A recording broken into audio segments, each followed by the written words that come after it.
के भी वे विद्वान थे। संस्कृत व्याकरण पर भी उनका अधिकार था। उनका नाम था doctor DV. Sen. DV. Sen सारे यूनिवर्सिटी के प्रोफेसरों को यहाँ इकट्ठा करके आते थे। उस समय शहर के अंदर मुझे कहने में कोई संकोच नहीं है कि आज लोग शहर में गीता को अपने हाथ में लेकर के जो कार्यक्रम कर रहे हैं, इन लोगों को पता भी नहीं था कि गीता क्या होती है। किसी को पता गीता मेरी चाची का नाम है, किसी को पता होता था गीता मेरी भाभी का नाम है। इस आश्रम के अलावा और कोई आदमी गीता के बारे में कुछ नहीं जानता था। विद्वान लोग यहाँ इकट्ठे हो रहे थे अरे यूनिवर्सिटी के, और यहाँ कर हम सबसे पहले उनको नमन करते थे जिनका नाम अब प्रातस्मरण में आ गया है, जिनके नाम भारत में प्रातस्मरणीय हैं, उनमें स्वामी परमानंद का नाम आ गया है। तो उनको पहले नमनकार करते थे और बताते थे लोगों को कि गीता का सबसे पहला जो कार्यक्रम शुरू हुआ गीता जयंती का, वो इस आश्रम से 1948 में शुरू हुआ। उस समय कुरुक्षेत्र एक छोटी सी तहसील था, 7-8 हज़ार से ज़्यादा आबादी नहीं थी यहाँ की। और कुरुक्षेत्र में ऐसे लोग जो थे जो गीता के बारे में जानते थे केवल पंडित सानू जी थे, और बाकी कोई लोग जो इसके बारे में जानते नहीं थे। पर ये आश्रम था जहाँ गीता की बातें आती थी। बड़े बड़े संत लोग यहाँ आकर इकट्ठे होते थे, कलकत्ता से संत आते थे सारे के सारे। तो गीता जयंती का बीज आरोपण जो किया है वो इस आश्रम ने किया है। लोगों को ये बताया है कि गीता में क्या लिखा हुआ है, ये इस आश्रम ने बताया है। आज गीता के नाम पर काम चले हैं सारे, उनमें गीता कम है, नाच गाने ज़्यादा हैं। मुझे कहने में ये भी संकोच नहीं है, क्योंकि गीता शुद्ध धार्मिक ग्रंथ है। इसके बारे में अभी तक लोगों को पता भी नहीं है। यहाँ पर किसी आदमी से पूछो, शहर के लोगों को इकट्ठा कर दो और उनके पूछो कि गीता में श्रीमद् भगवद गीता और श्रीमद् भागवत में क्या अंतर है, तो 98-99% लोग ऐसे लेंगे जिनको कोई पता नहीं के अंतर क्या है। श्रीमद् भागवत कथा यहाँ जगह जगह हो रही हैं, बड़े शांत हो रही हैं, धूमधाम से हो रही हैं, और लोग समझते हैं श्रीमद् भागवत ही गीता है। भागवत और गीता में ऐसा अंतर है जैसे भूगोल और संस्कृत में अंतर होता है। अगर कोई आदमी भूगोल पढ़ा रहा है तो आप ये नहीं कह सकते आप संस्कृत पढ़ रहे हैं जी। भागवत के अंदर 10,000 श्लोक हैं और गीता में केवल 7 श्लोक हैं। भागवत में 12 स्कंद हैं और हर स्कंद में 10 अध्याय हैं, यानी भागवत में 120 अध्याय हैं, गीता में 18 अध्याय हैं। भागवत भगवान कृष्ण ने नहीं सुनाई, भागवत सुदेव जी ने सुनाई, और किसको सुनाई? परीक्षित को सुनाई। गीता भगवान कृष्ण ने सुनाई, अर्जुन को सुनाई। गीता कुरुक्षेत्र में सुनाई गई, भागवत हस्तिनापुर में सुनाई गई। हस्तिनापुर बहुत दूर जगह। इन दोनों का भेद नहीं कर पाए लोग, क्योंकि उसको अच्छी तरह कोई व्याख्या नहीं कर पाता, तो लोग यही समझ लेते हैं ये सब कुछ है। हमें इसका अंतर लोगों को बताना पड़ेगा कि भागवत क्या है। भागवत में अलग हुआ है। भागवत का मतलब होता है भगवान, और भागवत का मतलब होता है भगवान के भक्तों की कथा है। भागवत में भगवान की कथा नहीं, प्रहलाद की कथा है, ध्रुव की कथा है, गजेंद्र मुख। तो खास तौर से जो भागवत लोग हैं, जैसे हम रामायण वाले में सुंदरकांड का पाठ करते हैं, भागवत वाले गजेंद्र मुख का पाठ करते हैं। गीता कहीं गजेंद्र मुख नाम नहीं है। तो गीता और भागवत बिल्कुल अंदर अंदर हैं। हमें ये समझना है गीता में भी ये है कि एक व्यक्ति आए, वो कहने लगे मैंने गीता पर कुछ एक पेपर पढ़ना। वो जब पेपर पढ़ गए तो मैंने कहा कि आपने कौन सी गीता? 25 गीताएँ हैं। अष्टावक्र गीता है, पांडु गीता है, राम गीता है, अणु गीता है, ऐसी अलग अलग गीताएँ हैं, 25 गीताएँ हैं। आपने कौन सी गीता पेपर पढ़ा? तो वो घबरा गए। मैंने कहा यहाँ जो कार्यक्रम रहा हो रहा है श्रीमद् भगवत गीता पर, यहाँ अणु गीता पर कार्यक्रम नहीं हो रहा। आपने अणु गीता पर पेपर पढ़ दिया। तो हमें ये भी स्पष्ट करना है कि गीता क्या है। गीता 25 गीता नहीं है। जिस गीता का हम जयंती मना रहे हैं, जिस गीता ने संसार को ज्ञान दिया है, जिस गीता ने मानव का कल्याण किया है, उसका नाम है श्रीमद् भगवत गीता। अणु गीता, राष्ट्र गीता, ये नाम नहीं है उसका। तो श्रीमद् भगवत गीता क्या है, इसको हम देखें। बहुत शास्त्र श्लोक हैं, लेकिन जब उनकी व्याख्या करने लगते हैं तो दुनिया में सबसे ज़्यादा भाष्य गीता पर लिखे गए हैं, और कोई धर्म अपने ग्रंथ पर भाष्य लिखने की आज्ञा नहीं देता। आप कुरान शरीफ पर कोई कमेंट नहीं कर सकते, इसलिए कोई भाष्य नहीं लिखा गया कुरान शरीफ पर। बाइबल की आप प्रशंसा तो कर सकते हैं, उस प्रतिष्ठा में ग्रंथ लिख सकते हैं, लेकिन बाइबल पर कोई भाष्य नहीं लिख सकते। भाष्य लिखेंगे तो ब्लैस्फेमी कहलाएगा, धर्मद्रोह, और आपको मार दिया जाएगा। गीता ही एक ऐसा ग्रंथ है इसको दुनिया है जिस पर भाष्य लिखे हैं। अरविंद ने भाष्य लिखा, शंकराचार्य ने भाष्य लिखा, रामानुज ने भाष्य लिखा, ऐसे सैकड़ों भाष्य गीता पर लिखे गए, और उन्होंने भारत को यानी सारे विश्व को जागृत कर दिया अलग अलग तरीके से। इसलिए राधा कृष्ण ने अपनी किताब में लिखा गीता एक शस्त्र, बहुत ही शक्तिशाली शस्त्रागार है। उस शस्त्रागार में से जब भी भारत की संस्कृति पर कोई आघात हुआ है, किसी प्रकार का भी आघात हुआ है, तो उस आघात का मुकाबला करने के लिए आप गीता के शस्त्रागार में से शस्त्र निकाल सकते हैं और उसका मुकाबला कर सकते हैं। भारतीय संस्कृति इसलिए आज जिला है क्योंकि गीता में से किसी शस्त्र का जिसमें सारे भारत में वामार्ग आ गया, भौतिकवाद जो कहते हैं, तो जिस समय भारत में सारा भौतिकवाद छा गया और यह भारत की जनता का, भारत वैदिक संस्कृति का, भारत के उज्ज्वल जो हमारी परंपराएं हैं उनका नाश हो जाएगा, तो जगत गुरु शंकराचार्य खड़े हुए। एक तरफ तो वाममार्गी थे जो भौतिकवाद फैला रहे थे, एक तरफ बौद्ध थे जो भौतिकवाद नहीं फैला रहे थे, नैतिक की तो बात करते थे लेकिन वेद को नहीं मानते थे। नास्तिको वेद निंदका, वेद की निंदा करता है उस थोड़ा नास्तिक दुनिया में कोई नहीं हो सकता। तो शंकराचार्य ने गीता में थी, यहीं कुरुक्षेत्र में बैठ करके गीता भाषा शुरू किया उन्होंने, कश्मीर में जाकर समाप्त किया उसको, कीर भवानी का मंदिर है, और यहीं से प्रतिज्ञा की कि भारतीय संस्कृति को नष्ट करने के लिए जो प्रयास किए जा रहे हैं उनका गीता में से मैं ऐसा शस्त्रागार निकालूंगा, ऐसे हथियार निकालूंगा, ऐसी व्याख्या लिखूंगा। तो शंकर ने अपना भाष्य कर दिया और शंकर के भाव से बिल्कुल उन्मूलन हो गया भौतिकवाद का, भारत से भौतिकवाद निबट गया, अध्यात्मवाद का हो गया भारतवाद, नास्तिकवाद भी भारत से चला गया। लेकिन शंकराचार्य के इतने बड़े काम के बाद काम क्या हुआ? भारत के अंदर ब्रह्म सत्यम जगन मिथ्या, जीवो ब्रह्मैव न प, ब्रह्म ही सत्य है, ये जगत मिथ्या है। अब जब जगत को मिथ्या कर दिया, जितने आदमी थे, अब भी कोई आदमी धर्मात्मा किसी घर में पैदा होता तो जहाँ वो 8 स्तर का हुआ उसका मंडल उठाया, ब्रह्म सत्यम जगन मिथ्या, और चल दिया अपना संन्यास लेकर के। तो देश को कौन संभालेगा भाई? समाज कौन संभालेगा? तो गीता में इसी में से और सशक्त हथियार निकाला, रामानुज खड़े हुए। रामानुज ने कहा ज्ञान का कोई अर्थ नहीं है, आचारहीनम न पुनति विदा, अगर आपका आचरण अच्छा नहीं है तो आप वेद ही पवित्र नहीं कर सकते, इसलिए कर्म का मार्ग दिखाओ, ज्ञानियों को ज्ञान से खींच करके दोबारा कर्म में लाओ। और गीता का कर्म मार्ग दिखा दिया उन्होंने। गीता के अंदर कहीं संसार से पलायन की बात कही गई, संसार से भागो ये बात गीता में कहीं नहीं कही गई। गीता कहा गया है काम ना त्यागो, कम ना त्यागो, अपना काम बिल्कुल मत त्यागो, संसार के अंदर जो काम आपने लिया है, कर्तव्य किया है, उसको बिल्कुल त्याग मत, लेकिन उसके साथ काम में जुड़ी हुई है अगर ग्रीड, लाभ, लोभ, स्वार्थ अगर जुड़ा हुआ तो उसको त्याग दो। गीता में कहा वासना त्यागो, छोड़ करके मत भागो, वासना त्यागो, घर में रहो, परिवार में रहो, परिवार की जिम्मेदारियां निभाओ, सारे संसार के अंदर अपने जो कर्तव्य लिया है उसको पूरा करो।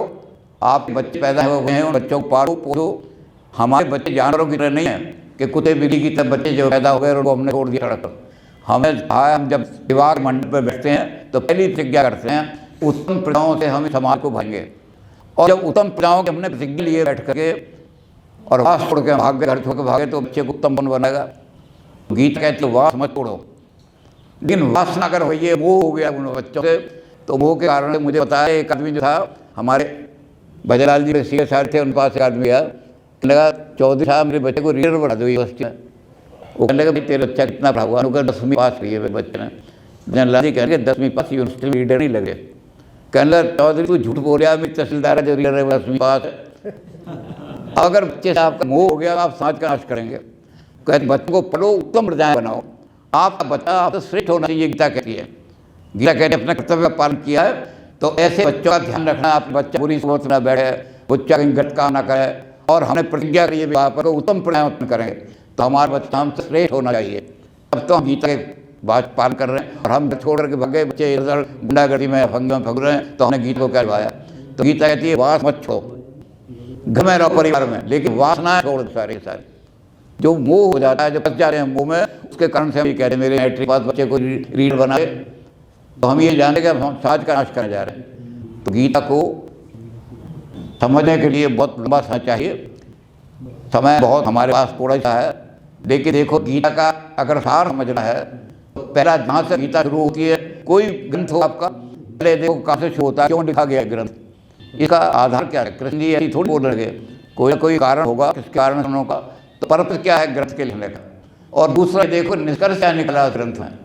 तो अगर गीता को आप विस्तार से समझना चाहो तो आपको बड़ी बड़ी ऐसी चीज़ें समझनी पड़ेगी जो बड़े बड़े व्याख्यान इसमें लिखे हुए हैं। लक्षण गीता रहस्य लिख दिया, गांधी जी ने अनासक्ति योग लिख दिया, अरविंदु बहुत बड़े विद्वान आदमी थे, उन्होंने ऐसे गीता लिख दिया। इन सबको पढ़ने के लिए किसके पास समय है? इतना समय हमारे जीवन में नहीं, तो हमें गीता को थोड़ा समझने के लिए एक काम करना है। गीता का पर्पस क्या है, क्यों लिखी? गीता का पहला है धर्म क्षेत्रे कुरुक्षेत्रे संवेता युद्धस्वा। तो धर्म से शुरू होती है गीता, और अंत कहाँ पर होती है? ध्रुवा नीति मति मम पे खत्म होती है। अब दोनों को जोड़, ये सार हो गीता का। मम धर्म, मेरा कर्तव्य क्या है, मेरा कर्तव्य क्या है, ये गीता का सार मिल आया। नहीं तो आपको भाष्य करते तो साल भर लग जाएगा।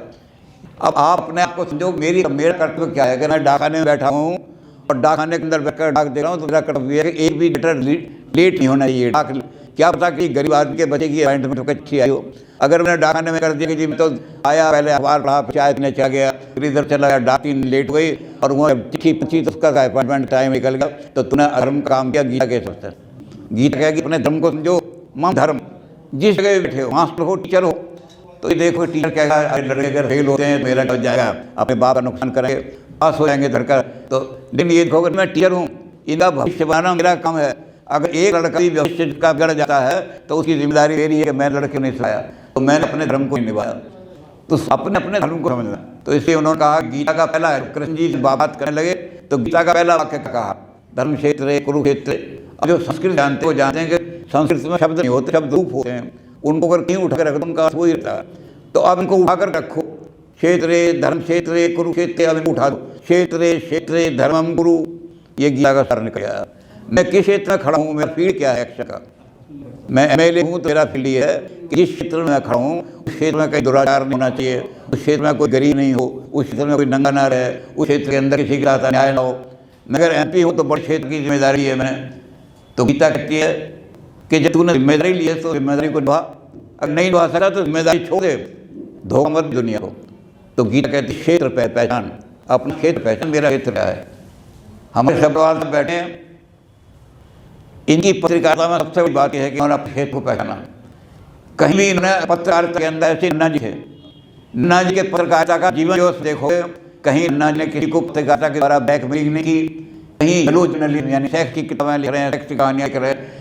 एक पत्रकार का जो क्षेत्र है उसको समझा, पत्रकार का है ओपिनियन बनाने वाला, राय बनाने वाला है, और राय बनाता आदमी तो सही बात कहनी चाहिए, गलत बात नहीं। अगर अपने खिलाफ भी है, अगर कोई अपने खिलाफ भी बोल रहा है तो जनता में उसी बात को या तो अखबार में दूंगा और दूंगा तो बिल्कुल सही दूंगा, तोड़ मोड़ो कर नहीं दूंगा। तो अपने अपने क्षेत्र को पहचानो। गीता कहती है क्षेत्रे क्षेत्रे धर्मम कुरु। हम अपने क्षेत्र को नहीं पहचानते। अब मैं इसमें ज़्यादा समय लेता हुआ एक बात बताता हूँ। पाश्चात्य लोगों ने गीता को पढ़ा, जर्मन के लोगों ने गीता को पढ़ा, तो एक बहुत बड़ा प्रोफेसर था, उसका नाम था कांट, वो यूनिवर्सिटी में पढ़ाता था। तो एक दिन बहुत बर्फ़ गिर रही थी, बहुत ज़्यादा बर्फ़ गिर रही थी। उन्होंने अपने नौकर को कहा कि चलो छाता निकालो, जिस तरफ को उगते हैं और जाना। नौकर का सर आज बर्फ़ बहुत गिर रही है, आज कोई लड़का नहीं आएगा। कहने नहीं, I am paid for that, मुझे यूनिवर्सिटी से तनख्वाह मिलती है पढ़ाने की, इसलिए मैं ज़रूर जाऊँगा, मैं चोरी नहीं कर सकता। जब मुझे तनख्वाह मिलती है तो मुझे अपना कर्तव्य निभाना है, मुझे अपना धर्म पालन करना। अब नौकर बेचारा जैसा छाता लेकर चल दिया उनके पीछे पीछे, वो पहुँच गए यूनिवर्सिटी के अंदर। 1 घंटा क्लास बैठे, एक लड़का नहीं आया। जब चलने लगे नौकर का समय तो आपका कह रहा था कि आप कह लगे अपने नौकर से कर लगे डैम्पी, अगर उन्होंने अपना धर्म पूरा नहीं किया कि छात्र को क्लास में आना चाहिए, तो इसको बहाना बना करके मैं ये नहीं कह सकता जी उन्होंने अपना धर्म पूरा नहीं किया, मैं क्यों अपना काम करूं। जी ये तो काम अपना पूरा नहीं रहे, मास्टर तो अपना काम पूरा नहीं करे। यही राजनीति में ही होता है, दूसरे पे कह देते हैं ये तो कुछ भी कर रही है, MLA बने, अबे उनका काम दिखने के बजाय पर धर्म तू एक तरह का काम है। मेरा काम है कि मैं यहाँ करके झाड़ू लगाऊँ, और उस झाड़ू लगाने में एक भी चिन्ह दिखाने देना चाहिए। तो हम कहेंगे तूने अपना धर्म निभाया, तूने गीता को अच्छा समझाया। और जो आदमी बहुत ऊंचे पद चढ़ाया, उस काम किया, वो गीता को समझा। तो कांट ने गीता को समझा। मैं ये बहाना बना करके ये लोग तो अपना धर्म पूरा नहीं कर रहे, मैं कितना करूँ, ऐसा नहीं कर सकते। गीता ने कहा स्वधर्म निधम श्रेया पर धर्मो भयावहा, जो मैंने अपने ऊपर जिम्मेदारी ली है, मैं उस धर्म की जिम्मेदारी को पूरा करते करते अगर मर भी जाऊँगा तब भी दुनिया मेरा नाम अखबारों में छापेगी, किताबों में छापेगी कि ये वो आदमी था अपनी जिम्मेदारी से। तो समय बहुत हो गया। गांधी जी अनासक्ति योग में एक छोटा सा उदाहरण देकर खत्म करूँगा। गांधी जी जब भी आते कहीं तो वो उन बस्तियों ठहरे थे, वाल्मीकि बस्तियों में। तो गांधी वाल्मीकि बस्ती ठहरे दिल्ली में 55 रोड पर जाकर। तो उन्होंने वहाँ 3 दिन के बाद मुझे जहाँ रहा झाड़ू लगाने वाला उसको बुलाया और उसको झाड़ू लगा करके कहा, हाथ जोड़ करके कहा कि तुम सच्चे योगी हो। वो कहने लगा महाराज योगी, आप मुझे योगी करें। वो कहने लगे गीता में लिखा हुआ योग यही लक्षण है। योगी का क्या लक्षण है? योगी का लक्षण है जो भी कर्म अपने हाथ लिया है उसको पूरा परफेक्शन से निभा। जो कर्म अपने हाथ निभाया उसको अभ्यास करके पूरा निभा। तो ये सच्चा योग है। आजकल तो योग जो है वो शारीरिक योग हो गया, लेकिन आध्यात्मिक योग है ये।